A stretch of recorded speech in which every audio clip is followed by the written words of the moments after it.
Bem-vindos ao primeiro episódio da série Rússia Sem Filtros. Nessa série nós vamos falar sobre a realidade que nós vivemos aqui enquanto estudantes.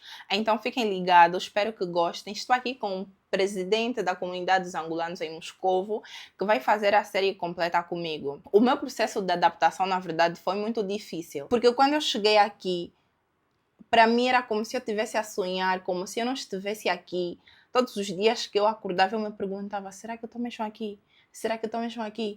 E quando eu saí do aeroporto, eu me lembro como se fosse hoje, eu estava com um casaco e ainda assim eu senti muito frio. E o pessoal que já vivia aqui disse que nem sequer estava a fazer assim tanto frio, mas eu já estava a sentir muito frio mesmo. E depois, nós só seguimos praticamente as pessoas que foram nos buscar no aeroporto, inclusive o Enzo estava. Não estávamos a entender absolutamente nada, só estávamos a seguir aquelas pessoas. Olha, na minha vez também foi a mesma coisa, né? Chegamos em outubro, lembro-me como se fosse ontem, foi outubro e já fazia muito frio.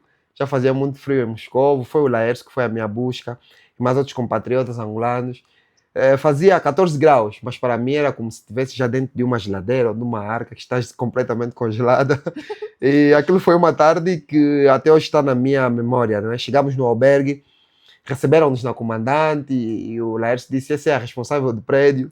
Ela mostrou-me o meu quarto, primeira vez vivi com o indonésio e comunicávamos de forma muito engraçada, mas acho que vamos falar sobre isso depois, né? Mas a primeira impressão foi esta, né? A infraestrutura de Moscovo completamente diferente de Luanda e prontos, né? Tem os nossos problemas, mas Moscovo ser essa metrópole que eu vi e adorei.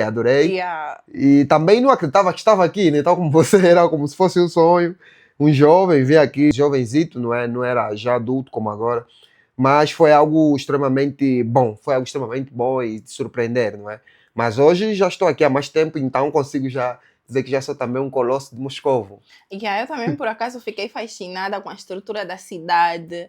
Moscou é uma cidade muito bonita. A Rússia em si é um país muito bonito. No albergue em que eu estava, eu vivia com duas russas. E o mais engraçado era que uma quase que não parava no quarto, mas a outra estava sempre no quarto com o namorado dela. Eu me perguntava, será que ele vai embora? Primeira noite, não foi. Segunda noite, talvez também não foi. Quando eu quisesse trocar assim de roupa, eu tinha que ir para o quarto de banho. Eu vi que estava a ser algo constante.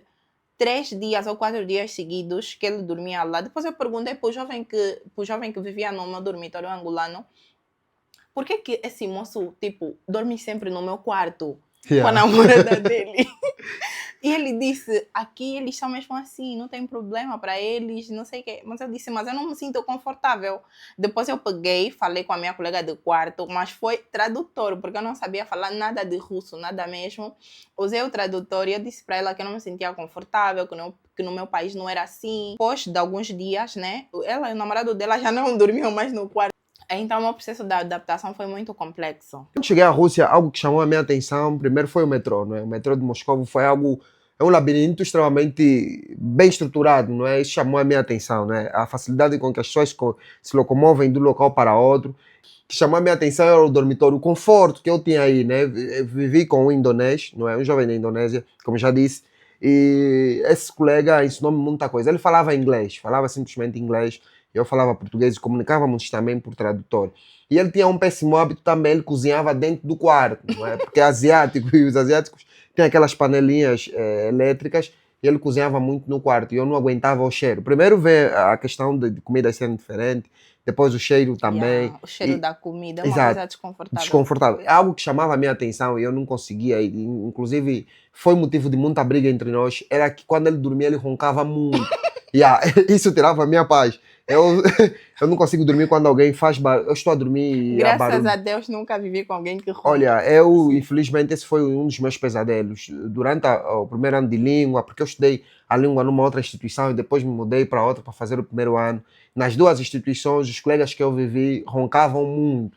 Então, isso foi um pesadelo. Comprei inúmeros aparelhos para usar. Funcionava? Não funcionava, infelizmente. Porque tem aquela questão de que tu estás a dormir, te viras daqui, te viras daí, o aparelho já não está, né? Então, aí tu despertas, e muitas das vezes não dormia mesmo. Ficava acordado a madrugada toda porque o barulho era intenso e então isso tirava a minha paz. É um dos sofrimentos que os estudantes têm aqui, né? Portanto, a adaptabilidade no quarto do vizinho e às vezes o barulho também de pessoas que roncam, né? este foi o primeiro episódio da série Rússia Sem Filtros. Me siga para acompanhar os outros episódios, porque serão muitos episódios. Fiquem conosco nessa jornada, eu acredito que vão gostar muito. Choque cultural, eu vivi como, como jovem da Indonésia. Como? Essa parte de cultura é em outro Ah, episódio. desculpa.